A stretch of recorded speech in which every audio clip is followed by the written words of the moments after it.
নির্বাচনকে সামনে রেখে ৬৪ জেলায় এসপি পদায়ন করে প্রজ্ঞাপন জারি করা হয়েছে। এর মধ্যে ১৮ জন নতুন ও ৪৬ জন বিভিন্ন জেলায় কর্মরত ছিলেন। এর আগে সচিবালয়ে সাংবাদিকদের স্বরাষ্ট্র উপদেষ্টা জাহাঙ্গীর আলম চৌধুরী বলেন, নিয়োগপ্রাপ্ত এসপিদের কেউ আগের নির্বাচনে দায়িত্ব পালন করেনি, মেধাবীদের কেউ বাদ পড়েনি। জেলার নিরাপত্তা বিবেচনায় ৩ ক্যাটাগরিতে এসপিদের দায়িত্ব দেওয়া হয়েছে বলেও জানান উপদেষ্টা। এসপিদের মতো ওসিদেরও লটারির মাধ্যমে পদায়ন করা হবে।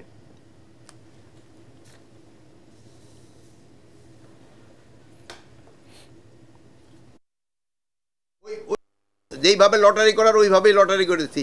এইটার ক্ষেত্রে আমরা 3টা ক্রাইটেরিয়া নির্ধারণ করছি: A category, B category, C category. এটা করা হয়েছে জেলার আয়তনের বেসিস না, আমরা ওই আইন শৃঙ্খলা পরিস্থিতির উপর নির্ভর করে এবং ওই জেলাগুলি নির্ধারণ করে তারপর আমরা এসপিদেরও ওইরকম করছি কারে করে দিব। প্রথম হলো আমাদের টোটাল এসপি ছিল মনে হয় 64 এই জেলায়। তো 64-এর থেকে আমরা 15 আর 3 18 জন আমরা উঠে আনছি। 18 জনের জায়গায় আমরা নতুন জন দিছি, আর যারা পুরানো ছিল ওখানেই। তারপরে ওই লটারি করে যারটা যেই জেলায় যার কপাল আসছে ওই জেলা ছেয়ে পড়ছে।